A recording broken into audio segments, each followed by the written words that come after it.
Meanwhile, the church in Kenya is raising the alarm over dangerous statements coming from some frontrunners in this year's election, which they say could set the ground for violence.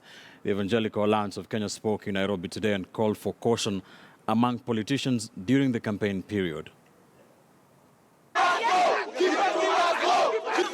Memories of the post-election violence experienced in 2007-2008 paint a grim picture of what general elections in Kenya have been associated with.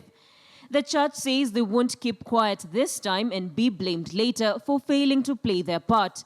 As church leaders and representing the Kenyans at the grassroots are saying we will never and we don't want to ever go back to 2007, 2008. Evangelical leaders are calling for sobriety among politicians who have been blamed for throwing caution to the wind while speaking at political rallies.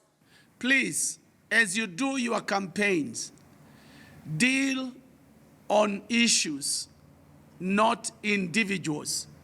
We don't want the politics of insults. We want politics of issues. When you use hate speech, you are provoking others.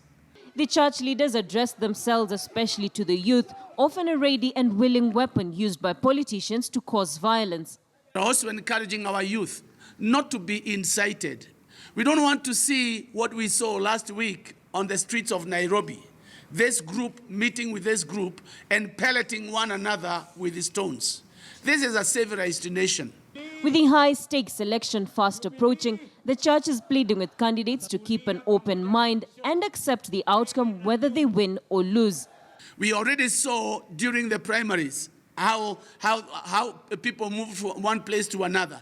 And we are saying, let there be a fair and just election, and let us accept that which has come out. So far, the church leaders are planning to engage politicians on how to conduct themselves during the